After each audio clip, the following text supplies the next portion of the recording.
لا يكلف الله نفسا إلا وسعها.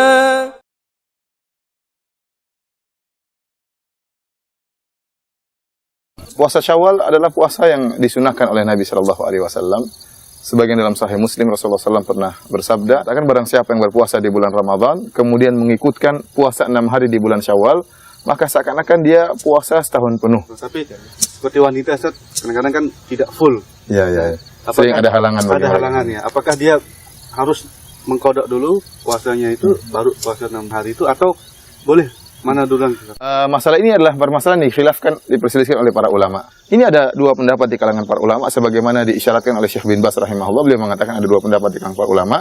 Pendapat yang pertama mengatakan tidak boleh, bahwasanya harus mengqadha puasa bulan Ramadan dahulu, baru kemudian puasa Syawal. Karena ini zahir dari hadis Nabi SAW. Kata Nabi SAW, man shoma Ramadan, thumma atba'ahu sittan min Syawal. Barang siapa yang berpuasa di bulan Ramadan, kemudian mengikutkannya dengan puasa 6 hari. Berarti ada kalimat summa, kemudian menunjukkan puasa Ramadan harus selesai dulu, baru kemudian puasa Syawal. Ini pendapat yang kuat, ya, pendapat yang kuat. Tapi pendapat yang saya lebih condong pada pendapat tersebut adalah pendapat yang kedua, yang menyatakan bahwasanya boleh puasa Syawal sebelum mengqadha bulan Ramadan.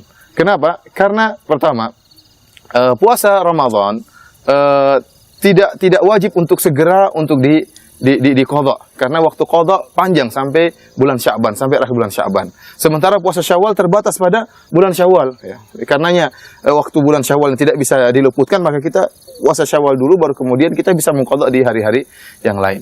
Kemudian yang kedua, dalil yang menunjukkan bahwasanya boleh mendahulukan puasa Syawal daripada mengqadha puasa bulan Ramadan, karena Aisyah radhiyallahu taala anha menyebutkan bahwasanya beliau tidak bisa untuk mengqadha hutang puasa Ramadan beliau kecuali di bulan Sya'ban.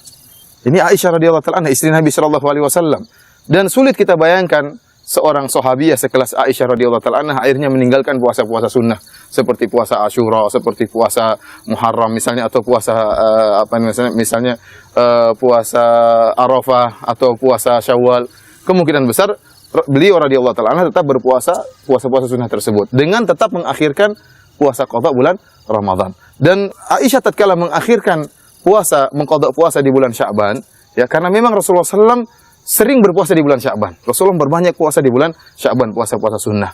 Kemudian mungkin tatkala Aisyah berpuasa 6 hari di bulan Syawal, Rasulullah SAW juga mungkin berpuasa bareng dia. Ada kemungkinan Aisyah mengakhirkan puasa qadha bulan Ramadan, kemudian beliau mendahulukan puasa Syawal, meskipun ini tidak sharih.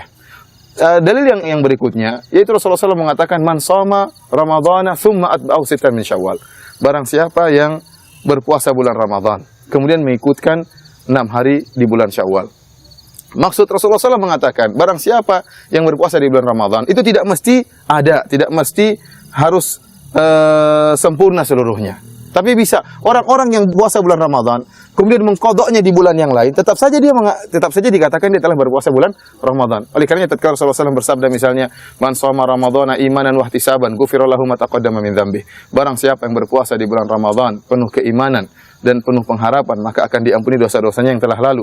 Sekarang kalau ada orang dia berpuasa di bulan Ramadan, kemudian dia batal 10 hari.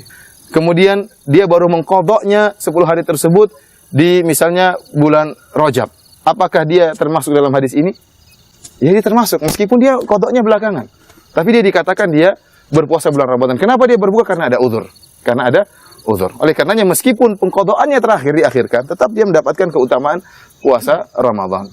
Demikian juga oleh karenanya orang yang berpuasa di bulan Ramadan, kemudian dia berpuasa 6 hari di bulan Syawal, kemudian dia mengqadha belakangan, tetap saja dikatakan dia telah berpuasa bulan Ramadan dan telah berpuasa Syawal. Kemudian yang terakhir di antara dalil yang menguatkan akan hal ini, yaitu bahwasanya para ulama telah menjelaskan sebagaimana dalam sebagian riwayat dalam hadis, bahwasanya fungsi dari 1 bulan di bulan Ramadan dan 6 hari di bulan Syawal adalah untuk menyempurnakan setahun. Jadi kata Rasulullah SAW dalam satu riwayat bahwasanya siyamu Ramadan ka asyrati ashhur. 1 Ramadan seperti 10 bulan, karena kita tahu bahwasanya satu kebaikan dibalas oleh Allah dengan 10 kebaikan. Berarti kalau 1 bulan seperti 10 bulan. Sementara 6 hari seperti 2 bulan. Oleh karenanya yang penting 6 hari di bulan Syawal, yang penting 30 hari di bulan Ramadan, maka akan sempurna selama setahun penuh. Apakah 30 hari tersebut di bulan Ramadan tersebut setengahnya di bulan Ramadan, kemudian mengkodoknya belakangan? Yang penting kalau kita lihat hitungan jumlah puasa tersebut, seorang yang mengkodok setelah Syawal tetap saja dia mendapatkan bilangan 30 tadi. Wallahu a'lam bishawab. Ini yang menurut saya lebih kuat. Allahu nafsan illa wus'aha.